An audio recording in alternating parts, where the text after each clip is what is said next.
샬롬, 1월 16일 월요일 매일의 묵상에 오신 여러분을 환영합니다. 오늘 함께 나누실 말씀은 시편 13편 1절부터 4절의 말씀인데요. 함께 읽겠습니다. 여호와여, 어느 때까지니까 나를 영원히 잊으시나이까? 주의 얼굴을 나에게서 어느 때까지 숨기시겠나이까? 나의 영혼이 번민하고 종일토록 마음에 근심하기를 어느 때까지 하오며 내 원수가 나를 치며 자랑하기를 어느 때까지 하리이까? 여호와 내 하나님이여, 나를 생각하사 응답하시고 나의 눈을 밝히소서. 두렵건대 내가 사망의 잠을 잘까 하오며 두렵건대 나의 원수가 이르기를 내가 그를 이겼다 할까 하오며 내가 흔들릴 때에 나의 대적들이 기뻐할까 하나이다. 아멘. 시편 13편은 다윗의 기도인데요. 분위기가 심상치 않습니다. 다윗은 지금 고통스러운 상황에 놓여 있고 간절히 하나님을 찾고 있습니다. 그런데 하나님의 응답이 보이지 않습니다. 그저 하나님의 이름만 목 놓아 불러보지만 아무런 변화가 없습니다. 그래서 우리는 이 시를 탄원시라고 부릅니다. 하나님 앞에서 처절하게 부르짖고 탄식하고 있기 때문입니다. 그럼 다윗을 이토록 고통스럽게 하는 일은 무엇일까요? 본문에서는 정확히 드러나지 않지만 많은 학자들은 사울에게 쫓길 때의 상황으로 보고 있습니다. 그런데 다윗의 이야기를 따라가다 보면 진짜 다윗을 괴롭게 만든 것이 단지 대적들 때문만은 아니라는 것을 알 수 있습니다. 지금 다윗이 고통스러워하고 있는 이유가 무엇인지, 그리고 어떻게 회복하는지 살펴보고 오늘 우리에게 적용해 보길 소망합니다. 첫째, 내 문제보다 하나님과의 관계가 더 중요합니다. 다윗은 지금 자신의 대적들 때문에 힘들어하고 있습니다. 이것이 문제의 발단이었으나 사실 다윗을 더 힘들게 만든 것은 이 상황에서 하나님이 아무런 대답을 하지 않으신다는 것이었습니다. 1절과 2절을 보시면 어느 때까지니까 라는 말이 무려 4번이나 반복하여 나타납니다. 하나님이 나를 영원히 잊으셨는가? 내가 이렇게 고통스러워하는데 어찌 하나님은 그냥 보고 계시는가? 정말 나를 버리셨는가? 다윗은 자신을 힘들게 하는 그 일보다 그냥 보고만 계시는 하나님 때문에 더 고통스러워하고 있습니다. 하나님과의 관계가 소원해졌다는 생각이 자신을 더 힘들게 하고 있다는 것이죠.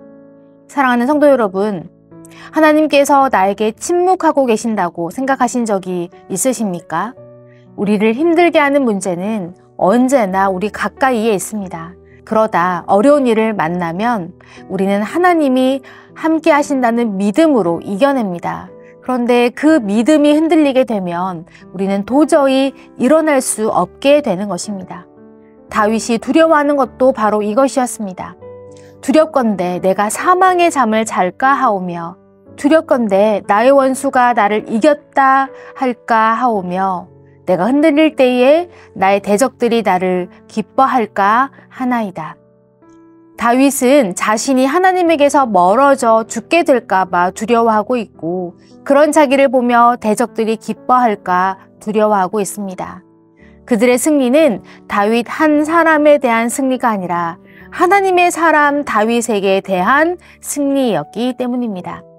실제로 다윗은 하나님이 세우신 왕으로서 하나님의 이름으로 대적들 앞에 나갔으며 하나님의 이름으로 승리한 사람이었습니다. 그런데 더 이상 하나님이 함께하지 않는다면 그 사람은 넘어질 수밖에 없고 더 나아가 하나님의 영광마저 땅에 떨어지고 말 것입니다. 그래서 다윗은 이렇게 애통해하고 있는 것이죠. 당장 내가 만난 문제도 너무 힘들지만 하나님이 나에게 침묵하신다는 이 사실이야말로 정말 견디기 힘든 고통이라고 외치고 있습니다. 그렇다면 정말 하나님은 다윗을 버리신 것일까요? 둘째, 하나님의 사랑이 나를 붙드십니다. 5절부터는 반전이 일어납니다. 종일토록 번민하던 다윗의 마음이 주의 구원을 기뻐하고 여호와를 찬송합니다. 도대체 다윗에게 무슨 일이 일어난 것일까요? 구체적인 상황을 보여주지는 않습니다만 한 가지 분명한 것은 다윗이 주의 사랑을 의지하여 다시 일어나고 있다는 것입니다. 5절과 6절을 함께 읽어보겠습니다. 나는 오직 주의 사랑을 의지하였사오니 나의 마음은 주의 구원을 기뻐하리이다.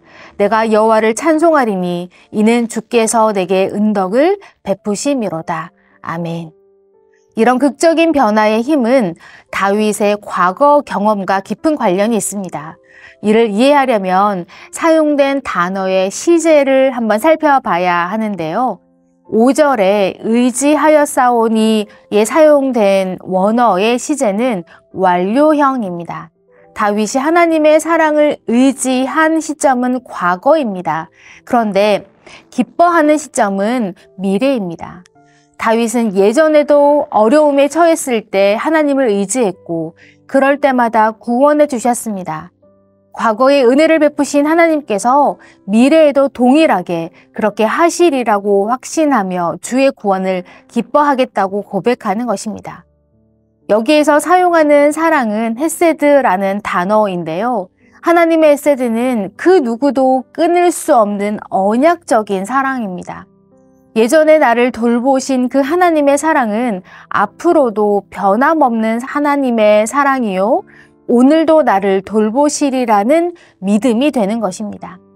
다윗은 자신이 경험한 하나님을 의지하여 이 어려움을 이겨냅니다. 그럼 여기서 질문이 하나 생깁니다.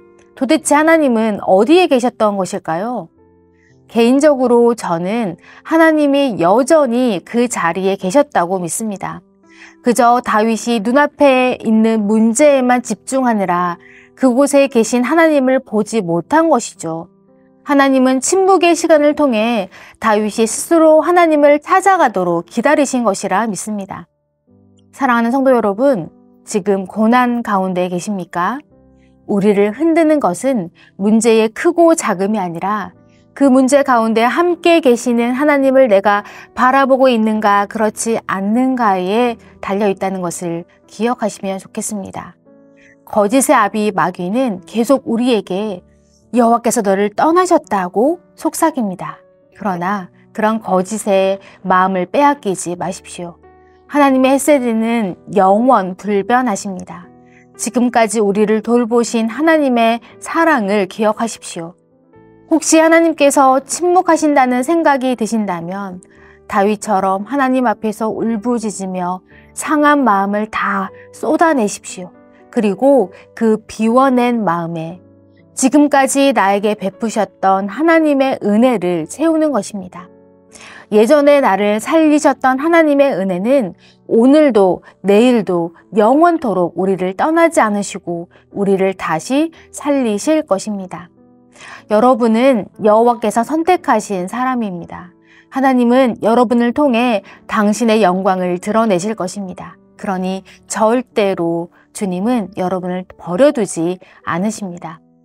나를 억누르는 문제 너머에 조용히 숨어서 변함없이 우리를 돌보시는 하나님을 찾아내십시오. 그리고 그분을 의지하십시오. 그 믿음이 우리를 다시 살아나게 할 것입니다. 오늘도 주님을 의지하는 여러분이 되시길 축복합니다. 기도하겠습니다. 하나님, 어제도 오늘도 영원토록 우리를 돌보시는 하나님의 사랑을 기억하며 의지합니다.